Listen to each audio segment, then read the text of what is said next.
ನಮಸ್ಕಾರ. ನಾನು ನಿಮ್ಮ ಶ್ರೇಯಾ ಸುಳ್ಯ. ಅಭಿಮತ ವಾಹಿನಿಯನ್ನ ವೀಕ್ಷಿಸುತ್ತಿರುವಂತಹ ಎಲ್ಲ ವೀಕ್ಷಕರಿಗೆ ಮತ್ತೊಮ್ಮೆ ಮಗದೊಮ್ಮೆ ಪ್ರೀತಿಯ ಅಭಿಮಾನದ ಗೌರವದ ಸ್ವಾಗತವನ್ನ ಕೋರ್ತಾ ಮತ್ತೊಮ್ಮೆ ಮಗದೊಮ್ಮೆ ನಮ್ಮ ಪ್ರತಿಭಾ ಚುಕ್ಕಿಗಳು ಈ ಕಾರ್ಯಕ್ರಮದಲ್ಲಿ ಅದ್ಭುತವಾದಂತಹ ಪ್ರತಿಭೆಯ ಜೊತೆ ನಾವು ನಿಮ್ಮ ಮುಂದೆ ಬಂದಿದ್ದೇವೆ. ಸೊ ಇವತ್ತು ನಮ್ಮ ಜೊತೆ ಇರುವಂತಹ ಪ್ರತಿಭೆಯ ಬಗ್ಗೆ ಹೇಳಬೇಕು ಅಂತ ಹೇಳಿದ್ರೆ ನೃತ್ಯಕ್ಕೂ ಸೈ, ಹಾಡುಗಾರಿಕೆಗೂ ಸೈ, ಅದೆಷ್ಟೋ ಕಡೆಗಳಲ್ಲಿ ಕಾರ್ಯಕ್ರಮವನ್ನ ನೀಡಿ ಎಲ್ಲರ ಮನಸ್ಸನ್ನ ಗೆದ್ದಿರುವಂತಹ ಒಂದು ಬಾಲ ಪ್ರತಿಭೆ ಅವರೇ ನಮ್ಮ ವಾಯ್ಸ್ ಆಫ್ ಆರಾಧನಾ ತಂಡದ ರಿಷಿಕಾ ಕೊಡಿಪ್ಪಾಡಿ ಅವರು. ಸೊ ಇವತ್ತು ಬನ್ನಿ ಈ ಒಂದು ಪ್ರತಿಭೆಯ ಕಲಾ ಜರ್ನಿ ಹೇಗಿದೆ, ಇನ್ನು ಮುಂದೆ ಏನ್ ಮಾಡಬೇಕು ಅಂತ ಇದ್ದಾರೆ, ಇಲ್ಲಿವರೆಗೆ ಏನೆಲ್ಲ ಸಾಧನೆಯನ್ನ ಮಾಡಿದ್ದಾರೆ ಎಲ್ಲವನ್ನು ಕೂಡ ತಿಳ್ಕೊಳ್ಳೋಣ. ನಮಸ್ತೆ ರಿಷಿಕಾ ಅವರೇ, ಹೇಗಿದ್ದೀರಾ? ನಾನು ಚೆನ್ನಾಗಿದ್ದೇನೆ, ನೀವು ಹೇಗಿದ್ದೀರಾ? ನಾನು ಕೂಡ ತುಂಬಾ ಚೆನ್ನಾಗಿದ್ದೇನೆ. ಸೊ ಇವತ್ತು ನಮ್ಮೆಲ್ಲ ವೀಕ್ಷಕರು ನಿಮ್ಮ ಒಂದು ಕಲಾ ಜರ್ನಿಯನ್ನ ತಿಳ್ಕೊಳ್ಳಿಕ್ಕೆ ಕಾತುರತೆಯಿಂದ ಕಾಯ್ತಾ ಇದ್ದಾರೆ. ಆದ್ರಿಂದ ನೀವು ಕೂಡ ನಿಮ್ಮ ಎಲ್ಲ ಒಂದು ಕಲಾ ಜರ್ನಿಯನ್ನ ನಮ್ಮ ವೀಕ್ಷಕರಿಗಾಗಿ ತಿಳಿಸಬೇಕಾಗಿ ವಿನಂತಿ. ಮೊಟ್ಟ ಮೊದಲನೇದಾಗಿ ನಿಮ್ಮ ಊರು, ನಿಮ್ಮ ಶಾಲೆಯ ಹೆಸರು, ಹಾಗೆ ಎಷ್ಟನೇ ತರಗತಿಯಲ್ಲಿ ಕಲಿತಾ ಇದ್ದೀರಾ ಎನ್ನುವಂತಹ ವಿಷಯವನ್ನ ನಮ್ಮ ವೀಕ್ಷಕರಿಗಾಗಿ ತಿಳಿಸಿ. ನನ್ನ ಹೆಸರು ರಿಷಿಕಾ. ನಾನು ದಕ್ಷಿಣ ಕನ್ನಡ ಹಿರಿಯ ಪ್ರಾಥಮಿಕ ಶಾಲೆ ಕೊಡಿಪ್ಪಾಡಿ ಪುತ್ತೂರು ಇಲ್ಲಿ ಕಲಿತಿದ್ದೇನೆ. ನಾನು 7ನೇ ತರಗತಿಯಲ್ಲಿ ಕಲಿತಿದ್ದೇನೆ. ಓಕೆ, 7th ಸ್ಟ್ಯಾಂಡರ್ಡ್ ಅಲ್ಲಿ ಇದ್ದೀರಾ. ಹೌದು. ಸೊ ಹಾಗಾದ್ರೆ ಮೊಟ್ಟ ಮೊದಲನೇದಾಗಿ ಮುಖ್ಯವಾಗಿ ನಿಮ್ಮ ಲೈಫಲ್ಲಿ ನೀವು ಈ ಒಂದು ಕಲಾ ಜರ್ನಿಗೆ ಎಷ್ಟನೇ ಒಂದು ವರ್ಷದಲ್ಲಿ, ಅಂದ್ರೆ ಯಾವ ವಯಸ್ಸಿನಲ್ಲಿ ನೀವು ಒಂದು ಕಲಾ ಜರ್ನಿಗೆ ಬಂದ್ರಿ? ನಾನು ಭಜನೆಗೆ 3 ವರ್ಷ ಇರುವಾಗ ಸೇರಿದ್ದು. ಓಕೆ. ಡ್ಯಾನ್ಸಿಗೆ 5 ವರ್ಷ. ಓಕೆ. ಮತ್ತೆ ಸಂಗೀತ 8ನೇ ವರ್ಷದಲ್ಲಿ. ಓಕೆ, ಚಿಕ್ಕ ವಯಸ್ಸಿನಲ್ಲೇ ಈ ಕಲಾಕ್ಷೇತ್ರದಲ್ಲಿ ನೀವಿದ್ದೀರಾ ಅಂತ ಆಯ್ತು. ಸೊ ಹಾಗಾದ್ರೆ ನಿಮ್ಗೆ ಶಾಲೆಯಲ್ಲೆಲ್ಲ ಹೇಗೆ ಸಪೋರ್ಟ್ ಮಾಡ್ತಾರೆ? ಶಾಲೆಯ ಬಗ್ಗೆ ಹೇಳಬೇಕು ಅಂತ ಹೇಳಿದ್ರೆ ಏನ್ ಹೇಳಿಕ್ಕೆ ಇಷ್ಟಪಡ್ತೀರಾ? ಶಾಲೆಯಲ್ಲಿ ತುಂಬಾ ಟೀಚರ್ಸ್ನು ತುಂಬಾ ಸಪೋರ್ಟ್ ಮಾಡ್ತಾರೆ. ಎಲ್ಲಿಗಾದ್ರೂ ಪ್ರೋಗ್ರಾಮಿಗೆ ಹೋಗ್ಲಿಕ್ಕೆ ಇದ್ರೆ ತುಂಬಾ ಸಪೋರ್ಟ್ ಮಾಡ್ತಾರೆ. ಹಾಗಾದ್ರೆ ನಿಮ್ಗೆ ಯಾವುದೇ ಒಂದು ಪ್ರೋಗ್ರಾಮ್ಸ್ ಇದ್ರೆ ಆ ಒಂದು ಪ್ರೋಗ್ರಾಮ್ಸ್ಗೆ ರಜೆ ಬೇಕು ಅಂತ ಹೇಳಿದ್ರೆ ಅವ್ರ ಎಕ್ಸಾಮ್ ಟೈಮ್ಸ್ ಅಲ್ಲಿ ಎಲ್ಲ ಒಂದು ರಜೆ ಮಾಡಿ ಆ ಡೌಟ್ಸ್ ಎಲ್ಲ ಇದ್ರೆ ಕ್ಲಿಯರ್ ಮಾಡ್ತಾರೆ, ಎಲ್ಲದಕ್ಕೂ ತುಂಬಾ ಹೆಲ್ಪ್. ಹಾಗಾದ್ರೆ ಫ್ರೆಂಡ್ಸ್ ಎಲ್ಲ ತುಂಬಾ ಹೆಲ್ಪ್ ಮಾಡ್ತಾರೆ. ಓಕೆ, ಹಾಗಾದ್ರೆ ಫ್ರೆಂಡ್ಸ್ ನ ಹೆಸರು ಹೇಳಲಿಕ್ಕಿದೆಯಾ? ಯಾರ್ದಾದ್ರು ಬೆಸ್ಟ್ ಫ್ರೆಂಡ್ಸ್ ನ ಹೆಸರು ತುಂಬಾ ಸಪೋರ್ಟ್ ಮಾಡಿದ್ದಾರೆ ಅಂತಿದ್ರೆ? ತುಂಬಾ ಸಪೋರ್ಟ್ ಅಂದ್ರೆ ಅನನ್ಯ ಬೆಸ್ಟ್. ಅನನ್ಯ, ಈಗ ಅನನ್ಯನಿಗೆ ತುಂಬಾ ಖುಷಿ ಆಗ್ತಾ ಇರ್ತದೆ ರಿಷಿಕಾ ಹೋಗಿ ನನ್ನ ಹೆಸರು ಹೇಳಿದಾಳೆ ಅಂತ. ಸೊ ಓಕೆ, ಹಾಗಾದ್ರೆ ಯಾವ್ದಾದ್ರು ಒಂದು ಮ್ಯಾಮ್ ಇವರು ನನ್ನ ಫೇವ್ರೆಟ್ ಮ್ಯಾಮ್ ಅಂತ, ಯಾಕೆ ಅಂತ ಹೇಳಿದ್ರೆ ನಮ್ಗೆ ಇರ್ತದಲ್ಲ ಸ್ಕೂಲಲ್ಲಿ ಒಬ್ರು ಮ್ಯಾಮ್ ಫೇವ್ರೆಟ್ ಮ್ಯಾಮ್ ಆಗಿರ್ತಾರೆ. ಬಿಕಾಸ್ ಒಮ್ಮೊಮ್ಮೆ ನಾವು ತಪ್ಪು ಮಾಡಿದ್ರು ಕೂಡ ಪರವಾಗಿಲ್ಲ ಅಂತ ಹೇಳ್ತಾರೆ ಅವ್ರ. ಹೀಗೆ ನಿಮ್ಗೊಂದು ಫೇವ್ರೆಟ್ ಮ್ಯಾಮ್ ಇರ್ಬೋದು, ಅವ್ರ ಮಾರ್ಕ್ ಕೂಡ ಒಮ್ಮೊಮ್ಮೆ ಜಾಸ್ತಿ ಕೊಡ್ತಾರೆ ಅಂತ ಕೂಡ ಆಗಿರ್ಬೋದು. ಸೊ ತುಂಬಾ ಸಪೋರ್ಟ್ ಮಾಡುವಂತಹ ಮ್ಯಾಮ್ ಅಂಡ್ ಫೇವ್ರೆಟ್ ಮ್ಯಾಮ್ ಅಂತ ಹೇಳಿದ್ರೆ ಯಾರನ್ನ ಹೇಳಲಿಕ್ಕೆ ಇಷ್ಟ? ಎಲ್ಲರೂ ಇಷ್ಟ, ಅದ್ರಲ್ಲೂ ಸಹ ಆರ್ತಿ ಟೀಚರ್ ಅಂತಿದ್ದಾರೆ, ಅವ್ರು ತುಂಬಾ ಇಷ್ಟ. ಆರ್ತಿ ಮ್ಯಾಮ್ ಯಾಕೆ ಇಷ್ಟ? ಯಾಕಂದ್ರೆ ಅವರು ಸಪೋರ್ಟ್ ಮಾಡ್ತಾರೆ, ತುಂಬಾ ಸಪೋರ್ಟ್ ಮಾಡ್ತಾರೆ. ಕಲಾವಿದರಿಗೆ ಸ್ಕೂಲಲ್ಲಾಗಿರ್ಲಿ ಫ್ಯಾಮಿಲಿಯಲ್ಲಾಗಿರ್ಲಿ ಬೇಕಾಗಿರುವಂತದ್ದು ಸಪೋರ್ಟಿವ್ ಅಲ್ಲ, ನಿಮ್ಗೆ ತುಂಬಾ ಸಪೋರ್ಟ್ ಮಾಡ್ತಾರೆ ಅಂತ. ಹಾಗೆ ಎಲ್ಲ ಟೀಚರ್ಸ್ಗಳು ಕೂಡ ತುಂಬಾ ರಿಷಿಕಾ ಅವರು ಒಬ್ರನ್ನ ಮಾತ್ರ ಅಲ್ಲ, ಮ್ಯಾಮ್ ಅನ್ನ ಸ್ವಲ್ಪ ಜಾಸ್ತಿ ಮತ್ತೆಲ್ಲರನ್ನೂ ಕೂಡ ತುಂಬಾ ಪ್ರೀತಿಯಿಂದ ನೋಡ್ತಾರೆ. ಎಸ್, ಮುಂದಕ್ಕೆ ನೀವು ನೋಡಿ, ಈಗ ಶಾಲೆಯ ವಿಷಯನ ಫಸ್ಟ್ ನಾವು ಮಾತಾಡ್ತಾ ಬರೋಣ, ಮತ್ತೆ ಮುಂದಿನ ನಿಮ್ಮ ಲೈಫ್ನ ಬಗ್ಗೆ ಮಾತಾಡ್ತಾ ಹೋಗೋಣ. ಸೊ ಸ್ಕೂಲ್ ಅಂತ ಹೇಳುವಾಗ ಮೊನ್ನೆ ತುಂಬಾ ರಜೆಗಳು ಬಂತು, ಅಂದ್ರೆ ಕೊರೋನಾ ಟೈಮಲ್ಲಿ ಆಗಿರ್ಬೋದು. ಕೊರೋನಾ ಟೈಮಲ್ಲಿ ಆದ್ರೆ ನಾವು ಆನ್ಲೈನ್ ಕ್ಲಾಸಸ್ಗಳು ಇರ್ತಾ ಇತ್ತು, ನೀವು ಕ್ಲಾಸ್ ಅಟೆಂಡ್ ಆಗ್ತಾ ಇದ್ರಿ. ಆದ್ರೆ ಒಂದೊಂದು ಕಡೆಗಳಲ್ಲಿ ಅದು ಆನ್ಲೈನ್ ಕ್ಲಾಸಸ್ಗಳು ಅರ್ಧಕ್ಕೆ ನಿಂತದ್ದು ಕೂಡ ಉಂಟು. ಬಟ್ ಹೀಗೆ ಮೊನ್ನೆ ಮಳೆಯಲ್ಲಿ ಎಲ್ಲ ರಜೆ ಸಿಕ್ಕಿತ್ತು, ಅವಾಗ ನಮ್ಗೆ ಯಾವುದೇ ಆನ್ಲೈನ್ ಕ್ಲಾಸಸ್ ಇರ್ತಾ ಇರಲಿಲ್ಲ, ನಮಗೆ ಹೋಮ್ವರ್ಕ್ ಕೂಡ ಜಾಸ್ತಿ ಕೊಡ್ತಾ ಇರಲಿಲ್ಲ ಒಂದೊಂದು ಸ್ಕೂಲಲ್ಲಿ. ಸೊ ಆ ಟೈಮಲ್ಲಿ ರಿಷಿಕಾ ಅವರು ಹೇಗೆ ಟೈಮ್ ಸ್ಪೆಂಡ್ ಮಾಡ್ತಾ ಇದ್ರು ಆ ಒಂದು ಟೈಮಲ್ಲಿ? ಅಂದ್ರೆ ಜಾಸ್ತಿ ಟಿವಿ ಮೊಬೈಲ್ ನೋಡೋದ್ರಲ್ಲಿ ಇದ್ರ, ಅಥವಾ ಏನಾದ್ರು ಆಕ್ಟಿವಿಟೀಸ್ಗಳನ್ನ ಇನ್ನೂ ಸ್ವಲ್ಪ ಇಂಟ್ರೆಸ್ಟ್ ಇಂದ ಕಲ್ತ್ರ, ಏನಾದ್ರು ಇಂಪ್ರೂವ್ಮೆಂಟ್ ಮಾಡಿದ್ರೆ ಏನ್ ಮಾಡಿದ್ರೆ? ನಾನು ನೃತ್ಯ, ಸಂಗೀತ, ಭಜನೆ ಎಲ್ಲ ಕಲಿತೆ. ಮತ್ತೆ ಆಟನೂ ಆಡಿದ್ರ? ಫ್ರೆಂಡ್ಸ್ ಜೊತೆ ಎಲ್ಲರನ್ನು ಆಟ ಆಡಿದ್ರ? ಓಕೆ, ನೀವು ಅಂದ್ರೆ ಈಗ ಇಷ್ಟೆಲ್ಲ ಕಲೆಯಲ್ಲಿ ನಿಮ್ಮನ್ನ ನೀವು ತೊಡಗಿಸ್ಕೊಂಡಿದ್ರೆ, ಹಾಗಾದ್ರೆ ಕ್ಲಾಸಸ್ಗಳನ್ನ ಅಟೆಂಡ್ ಆಗ್ತಾ ಇದ್ರೆ? ಓಕೆ, ಹಾಗಾದ್ರೆ ಆ ಕ್ಲಾಸಸ್ಗಳ ಹೆಸರು ಹಾಗೆ ಆ ಗುರುಗಳ ಹೆಸರನ್ನ ವೀಕ್ಷಕರಿಗಾಗಿ ತಿಳಿಸಿ. ನಾನು ಫಸ್ಟ್ 3ನೇ ವರ್ಷ ಇರುವಾಗ ಭಜನೆ ಸೇರಿದ್ದು. ನಾನು ಮಹಾದೇವಿ ಮಂದಿರ ಅರ್ಕ ಅಲ್ಲಿ ಸೇರಿದ್ದು. ನನ್ನ ಗುರು ಶ್ರೀಧರ್ ಪೂಜಾರಿ ಅರ್ಕ ಇವರು. ಮತ್ತು 5ನೇ ವರ್ಷದಲ್ಲಿ ಡ್ಯಾನ್ಸ್ಗೆ ಸೇರಿದ್ದೆ. ಶಿವಮ್ ಡ್ಯಾನ್ಸ್ ಅಕಾಡೆಮಿ ವಿಟ್ಲ ಅಲ್ಲಿ ಫಸ್ಟ್ ಸೇರಿದ್ದೆ. ಅಲ್ಲಿ ಸುಧೀರ್ ಅಳಕೆಮಜಲು ಹಾಗೂ ಪ್ರಸಾದ್ ಅಳಕೆಮಜಲು ಅವರು ನನಗೆ ಕಲಿಸ್ತಿದ್ರು. ಇದೀಗ ಡ್ಯಾನ್ಸ್ ಮೇಕರ್ಸ್ ಅಲ್ಲಿ ದರ್ಬೆ ಅಲ್ಲಿ ಸೇರಿದ್ದೇನೆ. ಅಲ್ಲಿ ಪವನ್ ಮಾಸ್ಟರ್ ಅಂತಿದ್ದಾರೆ, ಅವರು ಕಲಿಸ್ತಿದ್ದಾರೆ. ಸುಗಮ ಸಂಗೀತ ಅಂತ ಬರುವಾಗ ನಾನು 8ನೇ ವರ್ಷದಲ್ಲಿ ಸೇರಿದ್ದು.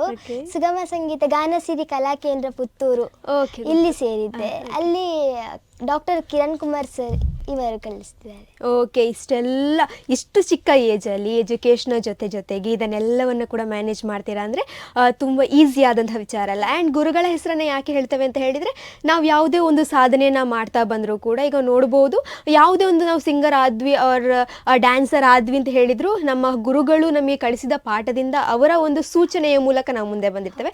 ಆದ್ದರಿಂದ ನಮಗೆ ಸೂಕ್ತವಾಗಿರುವಂತಹ ವೇದಿಕೆ ಅವರ ಹೆಸರು ಹೇಳಲಿಕ್ಕೆ ಸಿಗುವಾಗ ನಾವು ಹೇಳುವಂಥದ್ದು ನಮ್ಮ ಕರ್ತವ್ಯ. ಎಸ್, ಮುಂದಕ್ಕೆ ನೀವು ಯಾವುದೆಲ್ಲ ಕಾಂಪಿಟೇಷನ್ಗಳಲ್ಲಿ ಅಂದರೆ ಡ್ಯಾನ್ಸ್ ಆಗಿರ್ಬೋದು, ಈಗ ಸಿಂಗಿಂಗಲ್ಲಿ ಕಾಂಪಿಟೇಷನ್ಗಳಿಗೆಲ್ಲ ನೀವು ಪಾರ್ಟಿಸಿಪೇಟ್ ಮಾಡಿದ್ದೀರಾ? ಸೊ ಪ್ರೈಸಸ್ ಕೂಡ ಬಂದಿದೆ. ಸೊ ಹಾಗಾದರೆ ನಿಮಗೊಂದು ಮೆಮೊರಿಯೇಬಲ್ ಕಾಂಪಿಟೇಷನ್ ಅವ್ರ ಪ್ರೋಗ್ರಾಮ್ ಕೂಡ ಆಗ್ಬೋದು. ನೀವು ತುಂಬ ಪ್ರೋಗ್ರಾಮ್ಸ್ಗಳನ್ನು ಅಟೆಂಡ್ ಮಾಡ್ತಾ ಇರ್ತೀರ. ಸೊ ಈ ಒಂದು ಪ್ರೋಗ್ರಾಮನ್ನು ಕ್ಯಾಶುವಲ್ ಆಗಿ ಕೇಳ್ತಿರುವಂಥದ್ದು. ಸೊ ಈ ಒಂದು ಪ್ರೋಗ್ರಾಮನ್ನು ನಾನು ಯಾವತ್ತೂ ಮರೀಲಿಕ್ಕೆ ಆಗೋದಿಲ್ಲ, ಒಂದು ಫೇವ್ರೆಟ್ ಪ್ರೋಗ್ರಾಮ್ ನಂದು, ಎಲ್ಲರೂ ಖುಷಿ ಪಟ್ಟಿದ್ದಾರೆ ಅಂತ ಹೇಳೋದಾದರೆ ಯಾವುದು? ಅದು ನಾವು ಸಂಗೀತ ಕ್ಲಾಸಿಂದ ಸಾಂಗ್ ಮತ್ತೆ ಡ್ಯಾನ್ಸ್ ಇತ್ತು. ಓಕೆ, ಅದರಲ್ಲಿ ಫಸ್ಟ್ ಬಂದಿದ್ದೆ. ಓಕೆ, ಡ್ಯಾನ್ಸ್ ಕ್ಲಾಸ್ ಇಂದಲೇ ಗುರುಗಳು ಏರ್ಪಡಿಸಿದಂತಹ ಒಂದು ಕಾಂಪಿಟೇಷನಲ್ಲೇ ಫಸ್ಟ್ ಪ್ರೈಸ್ ಬಂದಿತ್ತಾ? ಸೊ ಹೌದು, ಗುರುಗಳು ಏರ್ಪಡಿಸಿದಂತಹ ಕಾರ್ಯಕ್ರಮದಲ್ಲಿ ನಾವು ಹಾಡನ್ನು ಹಾಡಿ ಗುರುಗಳಿಗೆ ಆ ಹಾಡು ಇಷ್ಟ ಆಗಿ ನಿಮಗೆ ಪ್ರಥಮ ಸ್ಥಾನ ಕೊಟ್ಟರೆ ಅದಕ್ಕಿಂತ ದೊಡ್ಡ ಖುಷಿ ಬೇರೆ ಯಾವುದಿಲ್ವಲ್ಲ. ಆದ್ದರಿಂದ ನೀವೊಂದು ಅದ್ಭುತವಾದಂಥ ಸಿಂಗರ್ ಅಂತ ನಮಗೆಲ್ಲರಿಗೂ ಗೊತ್ತು. ಆದ್ದರಿಂದ ನಿಮ್ಮ ಸ್ಮೈಲ್ ಕೂಡ ತುಂಬ ಖುಷಿ ಆಯಿತು ಆಗಿಂದ. ಎಸ್, ಸೊ ಆದ್ದರಿಂದ ನಮಗೆಲ್ಲರಿಗೋಸ್ಕರ ಒಂದು ಅದ್ಭುತವಾದಂಥ ಹಾಡನ್ನು ಹಾಡ್ತೀರಾ? ಒಂದು 2 ಸಾಲು ನಿಮ್ಮ ಇಷ್ಟವಾದಂಥ ಹಾಡು. ಎಸ್. ಎಂಥ ಶ್ರೀಮಂತನಂತಾನೋ, ಎಂಥ ಶ್ರೀಮಂತನಂತಾನೋ, ಶ್ರೀಕಾಂತೆಯ ಕಾಂತ ಎಂಥ ಶ್ರೀಮಂತನಂತಾನೋ, ಬೊಮ್ಮನು ಹೆಮ್ಮಗ ಮೊಮ್ಮಢರಮ್ಮರಿ ಮೊಮ್ಮಶ ತಿನ್ನ ಸ್ವರಮ್ಮ ಪರಮ್ಮ ಅಮ್ಮರ ಸಮೋಹ ನಿಮ್ಮನು ಕಮ್ಮನ್ನಮ್ಮೋ ನಮ್ಮ ಪರನ್ನ ಮಹಿಮ್ಮ, ಎಂಥ ಶ್ರೀಮಂತನಂತಾನೋ, ಶ್ರೀಕಾಂತೆಯ ಕಾಂತ ಎಂಥ ಶ್ರೀಮಂತನಂತಾನೋ, ಅಂಬರು ಹಂಗಳ ಅಂಗನಂತಗತ ಮಂಗಳ ಪಾಂಗ ವಿಶ್ವಂಗಳ ಮಂಗಳ ಸಿಂಗರ ದಂಗುಟ ಸಂಗಡ ಗಂಗಜ ಕಂಗಳ ಚಂಗಳ ಹಿಂಗಿ ಪಳಾಂಗ ಪನ್ನಗ ಪನ್ನ ಶಯೋನ್ನ ಮಹೋನ್ನಗ ಪನ್ನಗ ವರವ ಹನ್ನರ ತುನ್ನ ಹನ್ನಗ ರೋನ್ನಗ ರನ್ನರ ನಿಂಜಿದೆ ನಿನ್ನ ನಿನ್ಯಾರನ್ನೊಡೆಯನ್ನೇ, ಎಂಥ ಶ್ರೀಮಂತನಂತಾನೋ, ಶ್ರೀಕಾಂತೆಯ ಕಾಂತ ಎಂಥ ಶ್ರೀಮಂತನಂತಾನೋ. ತುಂಬ ಅದ್ಭುತವಾಗಿ ಹಾಡಿದ್ದೀರಾ. ಆ್ಯಂಡ್ ಈ ಹಾಡು ಅಷ್ಟು ಸುಲಭವಾದಂಥ ಹಾಡಲ್ಲ. ಲಿರಿಕ್ಸಲ್ಲಿ ಒಂದೊಂದು ಪದವನ್ನು ಕೂಡ ಅಷ್ಟು ಕಲಿತು ಆ್ಯಂಡ್ ಅದು ತಪ್ಪದಾಗಿ ಹಾಡಬೇಕು ಅಂತ ಹೇಳಿದರೆ ಅದು ಅಷ್ಟು ದೊಡ್ಡ ಚಿಕ್ಕ ವಿಷಯ ಅಲ್ಲ. ತುಂಬ ಅಂದರೆ ಕಷ್ಟ ಬರಬೇಕು ಆ್ಯಂಡ್ ಪ್ರಾಕ್ಟೀಸ್ ಕೂಡ ಅಷ್ಟೇ ಮಾಡಬೇಕಾಗ್ತದೆ. ಆ್ಯಂಡ್ ಇದೇ ವಿಷಯಕ್ಕೆ ಬರಬೇಕು ಅಂತ ಹೇಳಿದರೆ ಎಲ್ಲರಿಗೊಂದು ಡೌಟ್ ಇರ್ತದೆ, ರಿಷಿಕಾ ಅವರು ಸ್ಕೂಲಿಗೆ ಹೋಗಬೇಕು ಆ್ಯಂಡ್ ಇಷ್ಟೆಲ್ಲ ಕ್ಲಾಸಸ್ಗಳನ್ನು ಅಟೆಂಡ್ ಮಾಡಬೇಕು ಅಂತ. ಹಾಗಾದರೆ ನಿಮ್ಮ ಡೈಲಿ ರುಟೀನ್ ಹೇಗಿರ್ತದೆ? ಅಂದರೆ ಬೆಳಿಗ್ಗೆ ಯಾವ ಗಂಟೆಗೆ ಹೇಳ್ತಾರೆ ಆ್ಯಂಡ್ ದಿನಚರಿ ನಿಮ್ಮದು ಹೇಗಿರ್ತದೆ? ಅಂದರೆ ಎಲ್ಲವನ್ನು ಹೇಗೆ ನೀವು ಬ್ಯಾಲೆನ್ಸ್ ಮಾಡ್ತಾ ಹೋಗ್ತೀರಾ? 5:30ಗೆ ಹೇಳ್ತೇನೆ ಬೆಳಿಗ್ಗೆ. ಬೆಳಿಗ್ಗೆ ಒಂದು ಅರ್ಧ ಗಂಟೆ ಹಾಡು ಕಲಿತೇನೆ, ಮತ್ತೆ ಓದ್ತೇನೆ, ಮತ್ತೆ ಸಂಜೆ ಶಾಲೆಯಿಂದ ಬಂದು ಬರೀಲಿಕ್ಕಿದ್ದದ್ದು ಬರೀತೇನೆ, ಓದ್ತೇನೆ, ಮತ್ತೆ ಸಾಂಗ್ ಕಲಿಯೋದು ಡ್ಯಾನ್ಸ್ ಕಲಿಯೋದೆಲ್ಲ ಮಾಡ್ತೇನೆ. ಓಕೆ, ಡ್ಯಾನ್ಸ್ ಕ್ಲಾಸಸ್ಗಳನ್ನೆಲ್ಲ ಅಟೆಂಡ್ ಆಗೋದು ನಿಮಗೆ ಸಂಡೇ ಸ್ಯಾಟರ್ಡೆ ಹಂಗಿರ್ತದೆ? ಸಂಡೇ ಸ್ಯಾಟರ್ಡೆ ಅಂದರೆ ಫುಲ್ ನೀವು ನಿಮ್ಮನ್ನು ಕಲೆಗೆ ತೊಡಗಿಸ್ಕೊಂಡಿರ್ತೀರ ಡ್ಯಾನ್ಸ್ ಕ್ಲಾಸ್ಗೆ ಅಂತ. ಸೊ ನೋಡ್ಬೋದು, ಈಗ ಆಲ್ಮೋಸ್ಟ್ ಎಲ್ಲರೂ ಕೂಡ ಸಂಡೇ ಬಂತು ಸ್ಯಾಟರ್ಡೆ ಬಂತು ಅಂತ ಹೇಳಿದರೆ ಎಲ್ಲರೂ ಕೂಡ ಫೋನಲ್ಲಿ ಟಿ ವಿಯಲ್ಲಿ ಬ್ಯುಸಿ ಆಗಿರ್ತಾರೆ. ಆದರೆ ಕಲೆಯನ್ನು ಹೊಂದಿದವರು ಏನು ಮಾಡ್ತಾರೆ ಅಂತ ಹೇಳಿದರೆ ಅವರ ತರಗತಿಗಳಿಗೆ ಹೋಗ್ತಾರೆ. ಸೊ ಅದೊಂದು ಖುಷಿ. ನಮ್ಮ ವಾಯ್ಸ್ ಆಫ್ ಆರ್ ತಂಡದ ಎಲ್ಲ ಮಕ್ಕಳು ಕೂಡ ಹಾಗೆ. ಯಾಕೆಂತ ಹೇಳಿದರೆ ಪ್ರತಿ ತಿಂಗಳು ಕೂಡ ಅವರಿಗೆ ಪ್ರೋಗ್ರಾಮ್ಸ್ಗಳಂತೂ ಇದ್ದೇ ಇರ್ತದೆ. ಆದರೆ ಅದರ ಜೊತೆಗೆ ಶನಿವಾರ ಮತ್ತು ಆದಿತ್ಯವಾರವನ್ನು ಯಾವತ್ತೂ ವೇಸ್ಟ್ ಮಾಡ್ಕೊಳ್ಳೋದಿಲ್ಲ, ಅದರಲ್ಲಿ ತರಗತಿಯನ್ನೆಲ್ಲ ಅಟೆಂಡ್ ಆಗ್ತಾ ಇರ್ತಾರೆ, ಹೌದಲ್ವಾ? ಸೊ ಹಾಗಾದರೆ ಮುಂದೆ ಫ್ಯೂಚರಲ್ಲಿ ರಿಷಿಕಾ ಅವರಿಗೆ ಏನಾಗಬೇಕು ಅಂತ ಆಸೆ ಇದೆ? ಅಂದರೆ ಪ್ಯಾಷನಲ್ಲಿ ಆಗಿರ್ಬೋದು ಆರ್ ಪ್ರೊಫೆಷನಲ್ ಆಗಿರ್ಬೋದು, ಏನಾಗಬೇಕು? ನನಗೆ ಫಸ್ಟ್ SSLCಯಲ್ಲಿ ಈಗ ಒಳ್ಳೆ ಕಲಿತು SSLCಯಲ್ಲಿ ಮಾರ್ಕ್ ತೆಗೆದು ಮತ್ತೆ ಡಿಸೈಡ್ ಮಾಡ್ತೇನೆ. ಎಷ್ಟು ಮಾರ್ಕ್ ಬರಬೇಕು ಅಂತ ಉಂಟು? ಒಂದು 500ಕ್ಕಿಂತ ಮೇಲೆ. ಓಕೆ, 500ಗಿಂತ ಮೇಲೆ ಇಲ್ಲ, ನಿಮಗೆ 520ಗಿಂತ ಮೇಲೇ ಬರಲಿ ನಮ್ಮೆಲ್ಲರ ಆಸೆ. ಓಕೆನಾ? ಒಳ್ಳೆ ಮಾರ್ಕ್ ತೆಗಿರಿ. ಸೊ ಹಾಗೆ ನೀವೇನೆಲ್ಲ ಆಗಬೇಕು ಅಂತ ನೀವು ಕನಸು ಕಟ್ಕೊಳ್ತೀರೋ ಮುಂದೆ ಅದು ಕೂಡ ಎಲ್ಲ ಸಕ್ಸಸ್ ಆಗಲಿ ಅಂತ. ಹಾಗಾದರೆ ಮುಂದೆ ಯಾವುದೋ ಒಂದು ಒಳ್ಳೆ ಕೆಲಸಕ್ಕೆ ಸೇರಿದ ಮೇಲೆ ರಿಷಿಕಾ ಅವರು ಈ ಕಲೆಯನ್ನು ಮುಂದುವರಿಸ್ತಾರಾ ಅಥವಾ ಬೇಡ ಸಾಕು ಇಲ್ಲಿವರೆಗೆ ಕಲಿತೆ ಅಲ್ಲ, ಇಲ್ಲ ಮುಂದುವರಿಸ್ತೇನೆ. ಮುಂದುವರಿಸ್ತೀರಾ? ಅದು ಕಲೆಗಾರರಿಗೆ ಬೇಕಾಗಿರುವಂತಹ ಛಲ. ಎಷ್ಟೇ ಕಷ್ಟ ಬಂದರೂ ಕೂಡ ಅದನ್ನು ಮುಂದುವರಿಸ್ತೇನೆ ಅಂತ ಹೇಳುವಂತಹ ಛಲ ಅದು ತುಂಬ ಮುಖ್ಯ.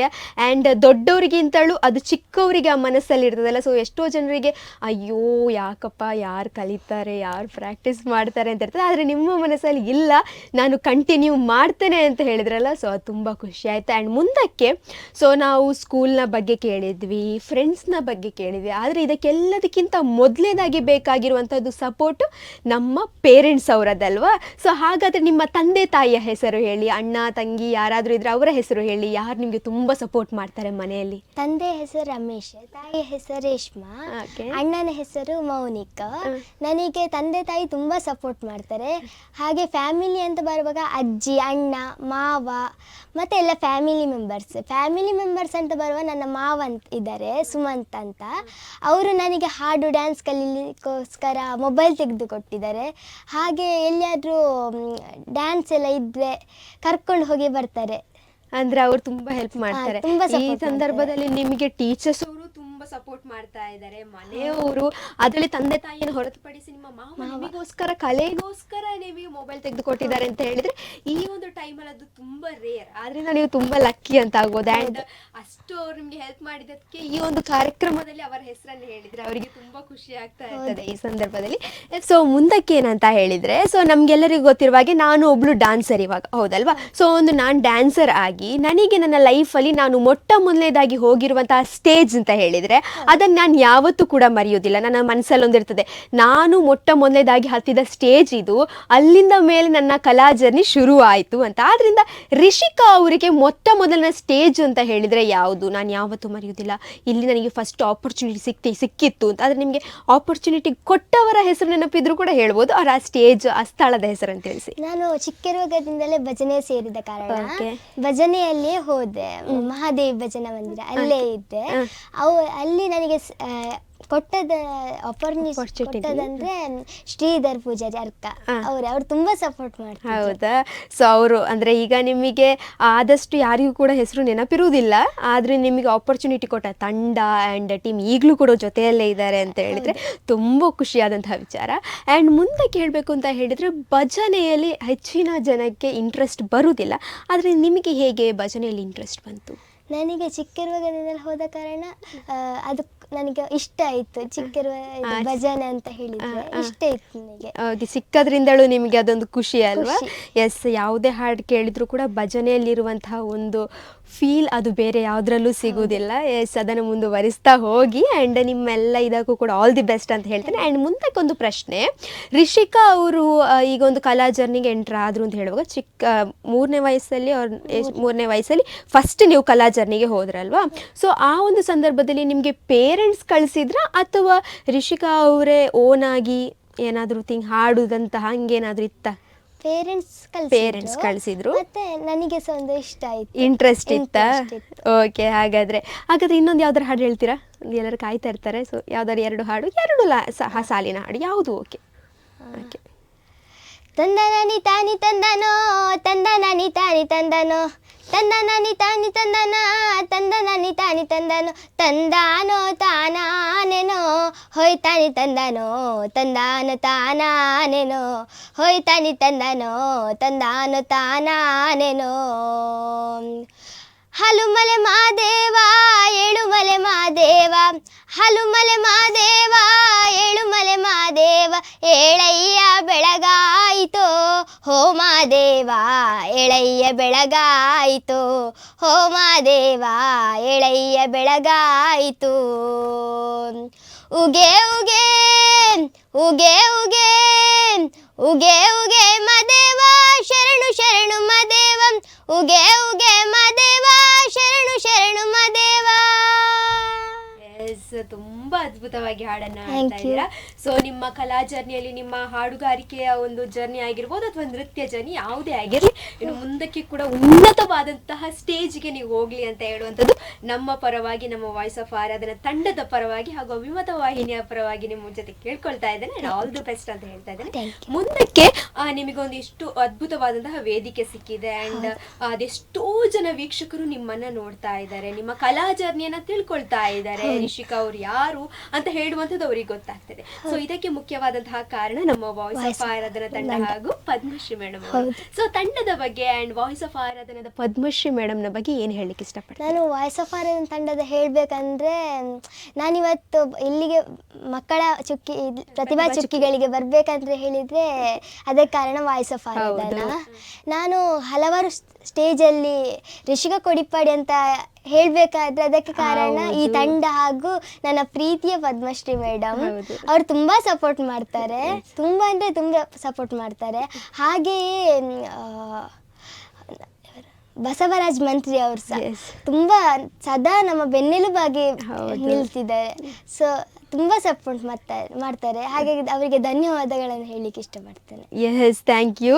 ಆ್ಯಂಡ್ ನೀವು ನಮ್ಮ ವಾಯ್ಸ್ ಆಫ್ ಆರಾಧನಾ ತಂಡದ ಪದ್ಮಶ್ರೀ ಮೇಡಮ್ ಹೇಗೆ ಸಪೋರ್ಟ್ ಮಾಡ್ತಾರೋ ಹಾಗೆ ಅದೆಷ್ಟೋ ಕಲಾಪೋಷಕರು ಕೂಡ ನಿಮಗೆ ಸಪೋರ್ಟ್ ಮಾಡ್ತಾ ಇದ್ದಾರೆ.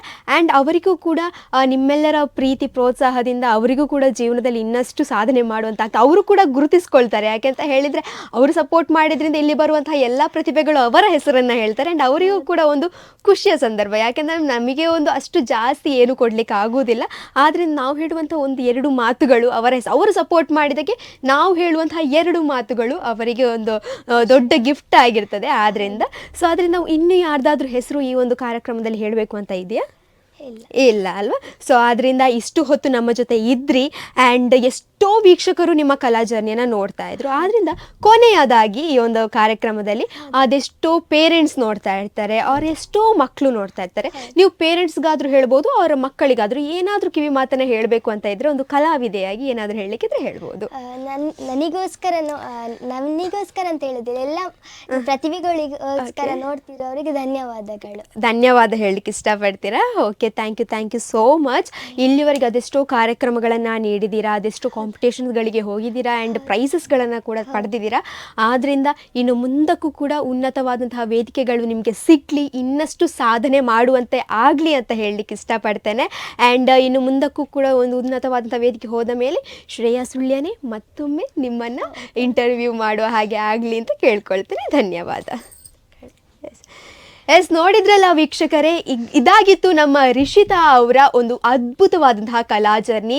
ಇಂಥದ್ದೇ ಅದ್ಭುತವಾದಂತಹ ಕಲಾ ಜರ್ನಿಯ ಜೊತೆ ಪ್ರತಿ ವಾರ ನಾವು ನಿಮ್ಮ ಮುಂದೆ ಬರ್ತಾ ಇರ್ತೇವೆ. ಆದ್ದರಿಂದ ಹೆಚ್ಚಿನ ಸಂಖ್ಯೆಯಲ್ಲಿ ನೋಡ್ತಾ ಇರಿ. ಇದು ಅಭಿಮತ, ಜನ ಮನದ ನಾಡಿ ಮಿಡಿತ.